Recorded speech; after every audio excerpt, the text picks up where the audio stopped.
Monster Hunter Generations Ultimate only allows you to have 40 different build slots, unlike other MH games that can give you more. So I decided it'd be fun to fill up all 40 of those pages with some unique builds. Then I got really into meta hunting, charm hunting, and a bunch of other things. So I threw together a bunch of different builds that you could use for tons of different Blade Master weapons, including the ones I'm showing here, obviously. That's both meta and easier to achieve than some of the other builds that might need like Tenderizer 6, Expert 10, 3 slots, or just ridiculous god charms like that. All of these charms are more than achievable, and these builds are more than potent enough to get the job done. So sit back, enjoy, and hopefully I can inspire you to build some new builds. The first 8 builds that I showcase here are all around DPS builds. They're focusing on crit and damage. They're good to take into any fight, and they'll do pretty well overall. If a monster has better hit zones, they'll probably do a little better. Most builds in this game rely on Wag's weakness exploit in order to hit 100% affinity. It gives you 50% affinity whenever you're hitting the weak spot of a monster. It's pretty nice. And that's pretty much what all these builds are around, minus some weapon-specific skills like greatsword having focus and charge blade having artillery expert, or more commonly artillery novice, for a 30 versus 35% boost. However, you might notice on this hammer build I had earplugs, and that's just because most monsters' roars, as the picture shows here, actually don't go above what you could get away with basic earplugs, and when their heads load to do their roars, you just get a lot of free hits off with your hammer. There's another hammer build coming up here that's a blast hammer that's more on the raw focus side, that's just pure deeps, but that hammer with the gore hammer is 100% affinity, very comfy, earplugs, purple sharpness. What more could you ask for? That heavy bowgun serves one purpose in life, and it's to kill Brachydios while gathering ores. It's for a charm farming event quest. It's very, very efficient at doing that. If you do it with a good team, you can do it in about a minute or so, and via subquest, and get all your good decos, so you can never get the ones you want to make better builds anyway, but you hope. The Paralysis SNS is just an amazing weapon if you just kind of feel like kicking back and just helping the team. You're probably going to get 3 to 4 paralysis procs depending on the hunt, and it's just very fun. SNS is just great in this game, and being able to pop on an affinity oil, get some free affinity, get a couple paralysis procs, and watch your teammates do good damage can be satisfying in its own right. Crimson Fatalis weapons are nothing to scoff at, especially the ones blessed with high raw and blast, the hammer being one of them. This is a great all-around weapon if you can manage sharpness +2 on it. Just, I love aerial hammer. You just run around, jump in the air, bonk the monster, you're going to get blast procs, you're going to do good damage. This thing's just a good all-arounder. And Switch X. Some people don't like Evade Extender, some people do. Personally, I'm a fan, especially because I run Striker Switch X, and I just like to use all my styles and go ham with that. And that concludes the first 8 builds and what they're capable of.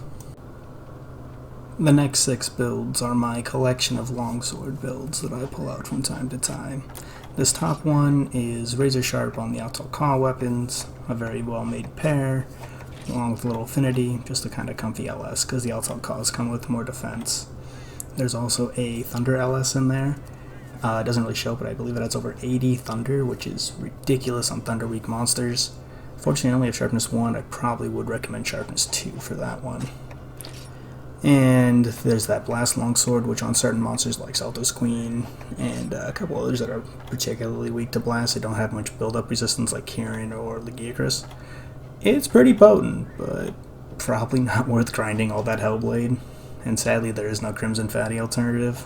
But if you like fighting Hellblade, it's definitely worth making. I also have the Wycademy Longsword. Wycademy weapons are nice. They're 3-slot purple sharpness weapons like Altal Caw, but they have an extra, I believe, 20 units of purple for the trade-off of 30 points of true raw, so they also have 25 base affinity, which is what really helps them over Altal Caw 0. Kinda interchangeable depending on the weapon, but they're nice if you can only fit in like attack and you just can't get affinity in your build to do to your charms. They can be a very nice raw alternative, especially until you get some deviants online. I also have what I call my comfy LS with Hone Blade. It's all white Fatalis armor. It gives you a ton of thunder resist for certain quests like EX Bolt Reaver or Thunder Lord or the Hyper Furious Rajang or things of the sort, Hyper Legiacris. It comes with Hone Blade, which is attack L and sharpness +1. It's an okay alternative. You can put it on any of the Altal Caw weapons and have a pretty fun time with it. Bad luck isn't as bad as that might sound. It really doesn't do much. I also have the Fire Element LS there. You could use that with any 1 slot or more slot Elemental LS weapon. I didn't really make the Elemental LSs because I made other Elemental weapons. But if you want, it's pretty good. Ruthlessness is just Weakness Exploit and Critical Eye 2. So not bad at all. The Elderfrost Grand Slam hammer is an amazing hammer for Ice Weak monsters, sporting the highest raw of any hammer in the game. White sharpness with sharpness +2 and able to hit 80% affinity, 100% with agitator, but 80% overall with Wex. This thing is a monster as long as the monster has a couple Ice Weak hit zones, ideally on the face like Hellblade. The Kush HPG is a slightly less friendly version of the Zinogre HPG. Has 10 more base raw, little more affinity, but no slicing 2 rounds to easily activate your Valor state and go into your Siege Fire. But other than that, it is just more potent. Elemental dual blades, as always in every game, starting off with ice. Whether you want to go for element attack or element +2 kind of depends on the weapon slots and your charms. For the most part on the DBs, I think I lean towards element +2, but either are pretty good. Both are a 10% boost to your element, but element of the attack gives you another 4 to your base. They do stack, but I find it's rare that it's worth putting both in. The Abyssal Gigas dual blades are amazing, or Abyssal, Laggy dual blades for Thunder, Valstrax for Dragon, both because they have just infinite white, so you don't have to worry about too much sharpness management or sharpness skills, which can help a lot when using dual blades because you will burn through it. And even though you can get it back with your Valor dodge, you're still going to burn through it. Water dual blades are amazing. There's a lot of water weak monsters in this game, as you can see by the element chart somewhere on the corner of the screen. Especially these ones, the Dark Aura, you could switch out a lot of these for deviant variants if you want to charge them up quicker, but I personally like the slots that come with some of these dual blades. But if you wanted, you could totally switch those out for Soul Seer. The Ignactor DBs I think are just amazing with sharpness +2.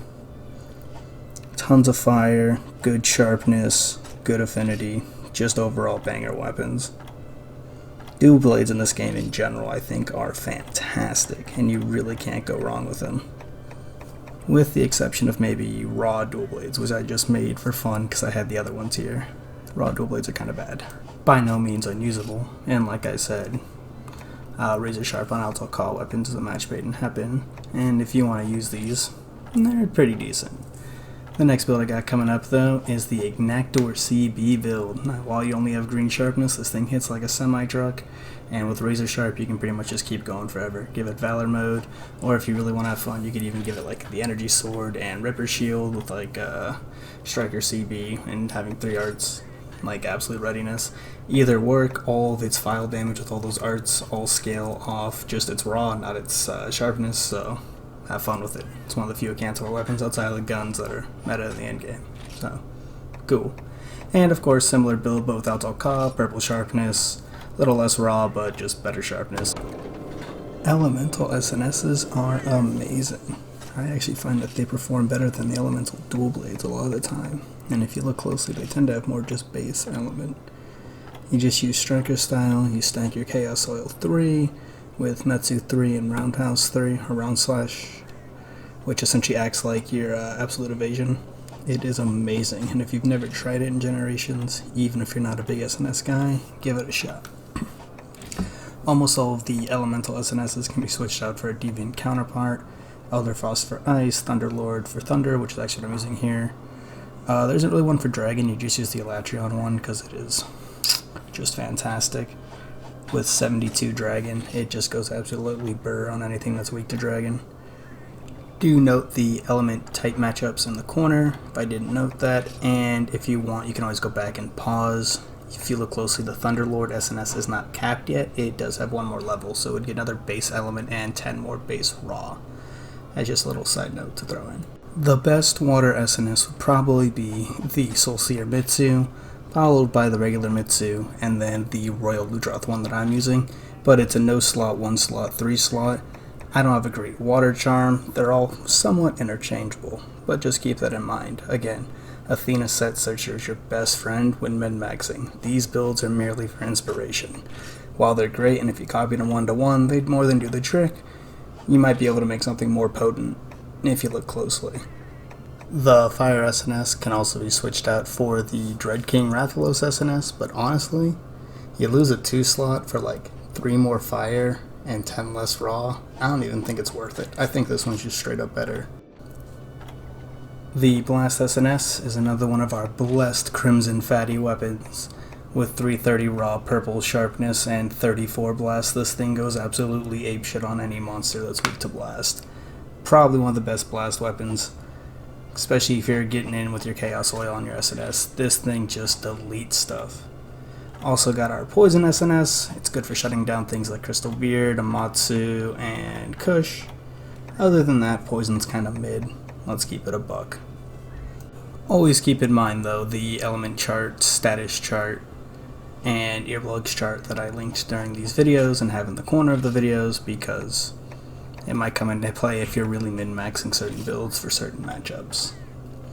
Moving on to the Lance, it is just a Lance build I made. It does a lot of dragon damage. I mainly made it so I can run into Fatty and kill him really quick to help people through those quests because he bores me. That's its only purpose. Okay, some other greatsword builds I have when I don't feel like using the best greatsword build that we saw earlier. First one is the Comfort set. It has crit draw, quick sheath, tack up, the whole 9, focus. Just a very nice comfy greatsword build. Outal Call greatsword build, throw in some crit eye, good raw, purple sharpness. It's a greatsword, it barely uses any. It's pretty nice. And then after both of those we have the Dragon Heart Resentment Attack Up L Wycademy greatsword build. If you can keep Dragonheart active, you're getting 3 stacks of attack L, and this thing goes hard with like 80% affinity. But it's pretty annoying to maintain full Dragonheart buffs. Though the 50 resistance to all elements can be nice, and in certain Deviant fights, it's my go-to weapon of choice. Also it helps with the Wycademy GS, just looks great. All the builds from this point out are not quite complete yet. Either the weapons aren't done or the skills aren't quite fully online. But this is just a more comfy version of a Switch Axe, followed by a Sleep CB that when it's fully upgraded will mainly be fun for like high rank deviants and helping people just get through stuff like that. But you know, wake up hits with SADs can be cool as well. Then I made a build with all of the souls in Generations Ultimate for no other reason than I thought it'd be funny. And an Aerial Insect Glaive that just uses the full Bolt Reaver X set and an Outal Call Insect Glaive. Just a fun all-around aerial glaive set that's just bug stick shenanigans as they be. Almost forgot the Mighty Hunting Horn build using the Grimclaw Tigrex Hunting Horn. Some really good melodies like attack L and earplugs resistance along with good just overall attack. Seems like one of the better horns and gave me a reason to fight Grimclaw Tigrex, aka a reason to use my Paralysis SNS. If you make it for anything, make it for that. It trivializes his fight. A final reminder, builds are pretty interchangeable, and as long as you're building crit or element for your builds, just build what you like and you'll be doing good damage. Other than that, Athena Set Searcher is your best friend possible for this game, and looking up some of the Gaijin Hunter videos for some basic weapon tutorials will also take you a long way, and just picking up and learning some of the new styles and whatnot of GU. Anyway, enjoy this clip of me deleting a Chameleos while grinding for some other background stuff and learning the SNS, and hope you guys enjoyed these videos.